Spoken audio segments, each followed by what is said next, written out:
Assalamu alaikum. Welcome to my channel Pharma Tips. Today I'll discuss about one of the class of the diuretics, loop diuretics. There are many classes of the diuretics.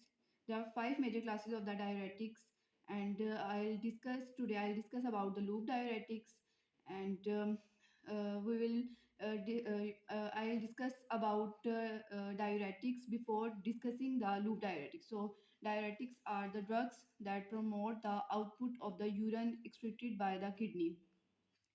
Actually इसका काम ये होता है कि ये urine की जो है ना आउटपुट को इंक्रीज कर देता है, यूरिनेशन को इन्हेंस करवा देता है। ठीक है, they are effective in the treatment of cardiac oedema, specifically the one related with the congestive heart failure. वो अडीमा, ठीक है, जो कि कंजेस्टिव हार्ट फेलियर कोज करता है, ठीक है, उसको जो है रिड्यूस करवाने में डायरेटिक्स हेल्प करते हैं। ठीक है, क्योंकि ये यूरिनेशन की फ्रिक्वेंसी को क्या कर देते हैं, इंक्रीज करवा देते हैं।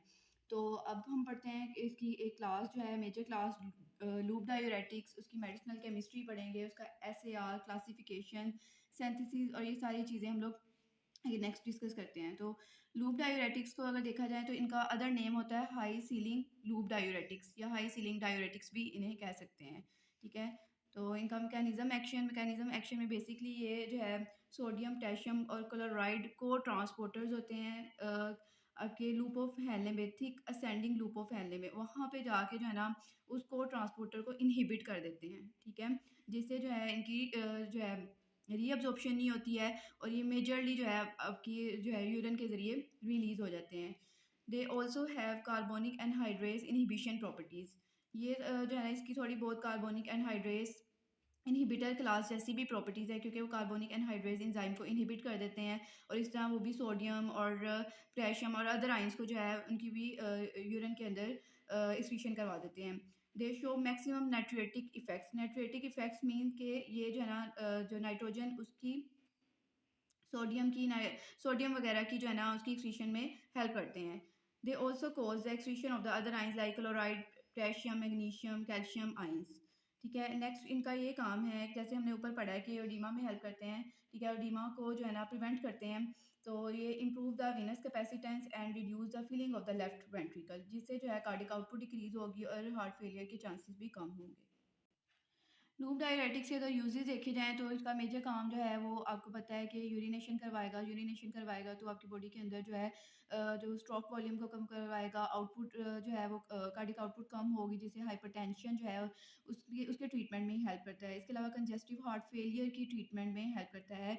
और एडिमा एडिमा जो है वो कोई भी हो सकता है, सेरिब्रल भी हो सकता है, पल्मोनरी, पेरिफेरल एडिमा, इनको जो है इनको प्रिवेंशन में हेल्प करता है।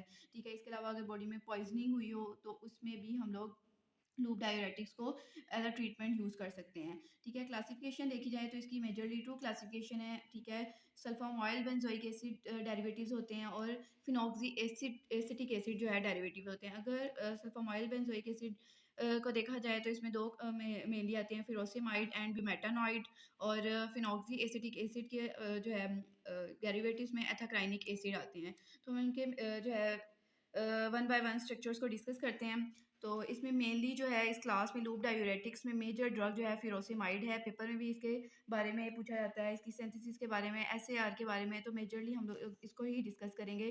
तो सल्फामाइल बेंजोइक एसिड की क्लास में फिरोसेमाइड है। फिरोसेमाइड का ये स्ट्रक्चर जो है यहाँ पे मेंशन किया गया है। इसमें फोर्थ पोजीशन पे अगर हम लोग यहाँ से जो है स्टार्ट करें 1 2 3 4 5 एंड 6, तो 4 क्लोरो एन फर्फ्यूराइल, ये फर्फ्यूराइल रिंग लगी हुई है, एंड 5 सल्फामॉयल एंथ्रोलिक एसिड। ठीक है, बेंजोइक एसिड भी कह सकते हैं, एंथ्रोलिक एसिड भी कह सकते हैं। तो ये 5 पोजीशन पे सल्फामॉयल जो है वो ग्रुप लगा हुआ है। ठीक है, तो ये इसका स्ट्रक्चर है। नेक्स्ट हम लोग इसकी ही सिंथेसिस को देखते हैं। ठीक है, सिंथेसिस ऑफ फ्यूरोसेमाइड को जो है सिंथेसाइज करने के लिए फर्स्ट हम लोग लेंगे 2,4 डाइक्लोरोबेंजोइक एसिड, 1 2 3 4, 2,4 डाइक्लोरोबेंजोइक एसिड। और हम लोग इसको इस जो है ना कंपाउंड के साथ रिएक्ट करवाएंगे, इसे कहते हैं क्लोरोसल्फोनिक एसिड। ठीक है, जब क्लोरोसल्फोनिक एसिड के सारे रिएक्ट करवाते हैं तो यहाँ पे इमाइडेशन होती है या फिर एमिडेशन होती है। ठीक है, तो यहाँ पे ये सारा का सारा कंपाउंड ऐसे ही रहेगा। यहाँ पे जो है ना आपका न्यू ग्रुप लगेगा जिसे हम लोग कहते हैं सल्फोमॉइल ग्रुप, ठीक है। तो यहाँ पे 2,4,5 सल्फोमॉइल बेंजोइक एसिड बनेगा। अब इस 2,4-डाइक्लोरो-5 सल्फोमॉइल बेंजोइक एसिड को हम लोग फुलफ्यूराइल अमाइन के साथ रिएक्ट करवाएंगे in the presence of sodium bicarbonate, ठीक है।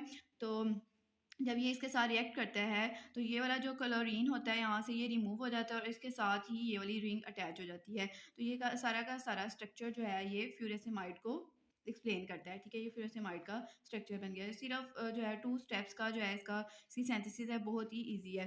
नेक्स्ट ब्यूमेटानॉइड का स्ट्रक्चर देखा जाए तो इसमें भी जो है ना सल्फोमाइल ग्रुप भी लगा होता है, इसके अलावा बेंजोइक एसिड भी लगा होता है। इसमें जो है 2 जो है जो चेन्स हैं उसको यहाँ पे डिफरेंट जगहों पे अटैच किया गया और डिफरेंट इनकी सब्स्टिट्यूशन है। तो यहाँ पे देखा जाए 3 पोजीशन पे तो 3 ब्यूटाइल अमाइनो ग्रुप लगा हुआ है, 3 ब्यूटाइल एंड अमाइनो ग्रुप लगा हुआ है। इसके अलावा 4 फिनोक्सी 5 सल्फोमाइल बेंजोइक एसिड, ठीक है। ये सारा जो है ना ब्यूमेटानॉइड का स्ट्रक्चर है। Next class phenoxy acetic acid है, इसका डेरिवेटिव एथाक्राइनिक एसिड है। इसका स्ट्रक्चर जो है यहाँ पे इसको भी राइट अप किया गया है, ठीक है। इसमें 2,3-डाइक्लोरो 4 2 मिथाइलिन ब्यूटराइल फिनॉक्सी एसिटिक एसिड जो है ना इसका मेनली आईयूपैक नेम है, ठीक है। यहाँ पे जो है ना यहाँ पे 2 क्लोरो, इसके अलावा फिनॉक्सी एसिटिक ग्रुप भी लगा हुआ है और साथ में ब्यूटराइल ग्रुप को भी ये मेंशन कर रहे हैं यहाँ पे, ठीक है। नेक्स्ट हम लोग इसका जो है SAR पढ़ते हैं, SAR of loop diuretics. SAR of loop diuretics में देखा जाए तो मेनली जो है हम लोग फ्यूरेसिमाइड का स्ट्रक्चर लेते हैं। फ्यूरेसिमाइड के स्ट्रक्चर में जो है ना ये दोनों पोजीशन देखी जाए तो ये कार्बोमाइल ग्रुप्स को रिप्रेजेंट करती हैं, ठीक है। फर्स्टली हम लोग इसको देखते हैं तो ये कार्बोमाइल ग्रुप को रिप्रेजेंट करते हैं। It gives maximum activity but we can replace it with tetrazole, ठीक है। अगर हम लोग इसको टेट्राजोल के साथ जो है 4 नाइट्रोजन के ग्रुप के साथ जो है ना इसको वाले रिंग स्ट्रक्चर के साथ रिप्लेस करते हैं तो ये मैक्सिमम आपको पोटेंसी वाला कंपाउंड देगा, ठीक है। और यहाँ पे आप लोगों को 2 स्ट्रक्चर्स नज़र आ रहे हैं। 2 स्ट्रक्चर बेसिकली एक ही हैं लेकिन इसमें जो है ना जो अमाइनो ग्रुप है उसकी पोजीशन थोड़ी चेंज है, ठीक है। इसमें 5 सल्फामॉइल 2 बेंजोइक एसिड, मतलब यहाँ पे 2 अमाइनो बेंजोइक एसिड आएगा, 2 अमाइनो बेंजोइक एसिड और यहाँ पे 3 अमाइनो बेंजोइक एसिड, क्योंकि यहाँ पे 3 पोजीशन पे जो है ना अमाइन ग्रुप और उसके साथ साइड चेन लगी हुई है और यहाँ पे 2 पोजीशन पे। तो बेसिकली इसमें अगर हम लोग आर ग्रुप को देखा जाए तो आर ग्रुप यहाँ पे फुलफ्यूराइल भी हो सकता है, फिनाइल भी हो सकता है। इसके अलावा फिनाइल मिथाइल कोई भी ग्रुप के साथ अगर आप इसको रिप्लेस करते हैं तो इसकी एक्टिविटी इंक्रीज होगी। अगर फुलफ्यूराइल ग्रुप देखा जाए तो ये मेनली जो है ज़्यादा एक्टिव होता है, then phenyl group and then phenyl group अगर इनकी हम लोग एक्टिविटी के लिहाज से देखें। तो फुलफ्यूराइल ग्रुप में अगर हम लोग इसको अटैच करते हैं तो आप फ्यूरेसिमाइड की एग्जांपल इसमें दे सकते हैं, ठीक है। नेक्स्ट यहाँ पे देखा जाए तो ये सल्फोमाइल ग्रुप लगा हुआ है। सल्फोमाइल ग्रुप जो है वो एक्चुअली एसेंशियल जो है होता है, इसको हम लोग चेंज नहीं कर सकते हैं। तो ये एसेंशियल फॉर एक्टिविटी है। यहाँ पे ना हम लोग इसकी नाइट्रोजन को सब्स्टिट्यूट कर सकते हैं। अगर नाइट्रोजन को सब्स्टिट्यूट किया जाए या फिर सल्फोमाइल ग्रुप को सब्स्टिट्यूट किया जाए तो ये पूरा का पूरा स्ट्रक्चर एबॉलिश हो जाएगा। नेक्स्ट ये वाले पॉइंट पे देखा जाए यहाँ पे हम लोग कोई भी इलेक्ट्रॉन विड्रॉइंग ग्रुप्स के साथ इसको रिप्लेस कर सकते हैं, ठीक है। इसमें क्लोराइड आ सकता है, CF3 आ सकता है, मतलब कार्बन के साथ आप 3 फ्लोराइड ग्रुप्स 3 फ्लोराइड भी लगा सकते हैं। इसके अलावा और ग्रुप्स इसमें लगा के जो है आप इसकी एक्टिविटी को इंक्रीज कर सकते हैं, ठीक है। इसकी एक्टिविटी बढ़ जाएगी। नेक्स्ट जो है इसमें अगर देखा जाए यहाँ पे आप अल्काइल ग्रुप अटैच करेंगे। अल्काइल ग्रुप में आपने ब्यूमेटानॉइड में देखा था, पीछे मैंने एग्जांपल दी ब्यूमेटानॉइड में जो है वो हमने अल्काइल चेन लगाई हुई है जो है नाइट्रोजन के साथ, ठीक है। अमोनिया ग्रुप के साथ।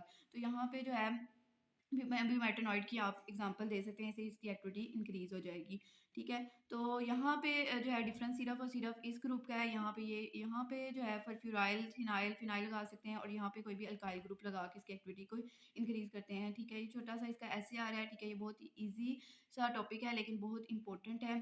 तो आप लोगों से सबसे रिक्वेस्ट है कि मेरा लेक्चर जो है एंड तक देखिएगा और लाइक करें और शेयर करें। Thank you so much.